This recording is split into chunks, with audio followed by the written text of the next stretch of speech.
Hey guys, welcome to my YouTube channel. So recently I just went out to go see the new horror comedy satire film called Renfield. It's being directed by Chris McKay, and in case you don't know who Chris McKay is, he's the man that made the Lego Batman movie, which it was such an underrated film, and unfortunately not enough people went out to go see it in theaters, which I think you should definitely watch it when you get a chance. It's a fantastic film. I loved it, and if I remember correctly, I believe that he made The Tomorrow War, a sci-fi action flick that came out on Amazon Prime that was starring Chris Pratt, which I thought was a very mid film. It's not bad and it's not great, but it was all right. Now, going into Redfield, I wasn't so sure how I was going to feel about this movie until the trailer came out, and I was hooked. You got Nicolas Cage playing Dracula, it was one of his dream roles that he'd been wanting to play for a long time, and you have Nicholas Hoult playing the leading character, who is playing a vampire familiar who is doing Dracula's biddings for the past decade, feeding off of a bunch of innocent people with human blood. Now going into the present day, he's going in this support group, and he's trying to find a reason to find a life outside of it and trying to get out of this toxic relationship that he's in with Dracula. I will say this movie is awesome. I had a lot of fun watching this movie. I thought Nicolas Cage as Dracula was such a believable character. I really bought into it. He was super menacing. He's one of the best on-screen villains in so far. One of the best, not the best, but I really bought into it. He was forced to be reckoned with, and when he shows up on screen, he terrifies the hell out of you. And he's also funny too. And the screen time that he had with him and Nicholas Hoult was fantastic.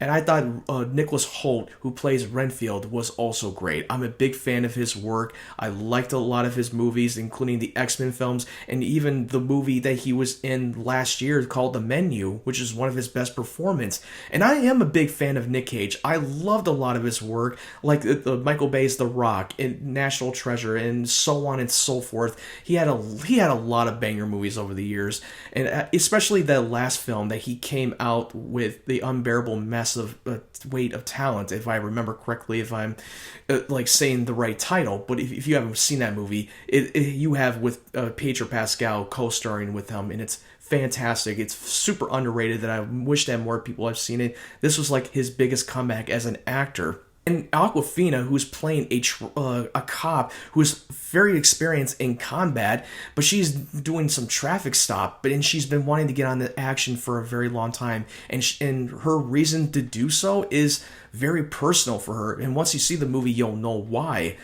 Yeah, Awkwafina has been very typecast to play a comedic role, but I honestly thought she worked. Sure, her story arc wasn't as strong as Nicholas Hoult's character, but I thought she was good, and I thought the banter between her and Nicholas Hoult was actually very well done. The action and the choreography was so well crafted. I loved it. I ate it up every time I watch it on screen.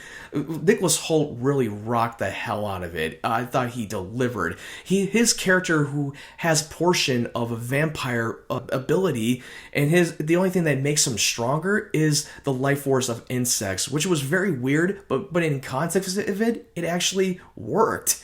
And I bought into it. It was awesome. And it's very graphic and very bloody and full of gruesome. They did not hold back on that whatsoever. It was like jaw-dropping. The few of my negatives I've had, that the story itself wasn't strong. I wish it was.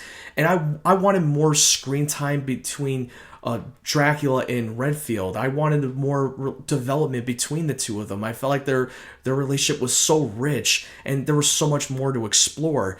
And I thought that the pacing of it was very well done, but I feel like every scene was more set pieces after set pieces after set pieces. But the one thing that truly carried the movie was the characters. Ben Schwartz, who's playing one of the antagonists in the movie, was hilarious. I laugh my ass off every time I watch him. Ben Schwartz can do no wrong when it comes to comedy. Yeah, he was very over the top, more than Nick Cage was as Dracula, but I thought he worked. I thought the dark humor in the comedy was very well done and very well executed. I laughed my ass off from start to finish. There's not one dull moment that I had in the movie that just made me roll my eyes. None. But overall, this is definitely one of the better films I've seen all year. If you want to see another great original film that we don't often get, this is one of them. Sure, it's not in my top 10 favorite movies of the year so far, but this is definitely another film that you should not sleep on.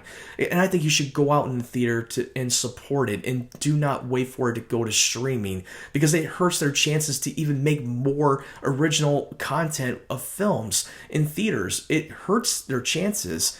And for people complain a lot that not enough movies get made, because why? Not enough people have gone out to see it. It loses a lot of money, and you're not going to often get movies like this.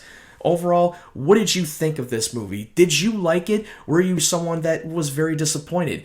I would love to hear your thoughts. Just jump down in the comment section below and tell me what you think. And if you really liked my review, hit the like button and share my video to support my channel. And hit the subscribe button and turn on the bell notifications so that you won't miss anything. There will be more videos to come, including some TV reviews that I will do along the way.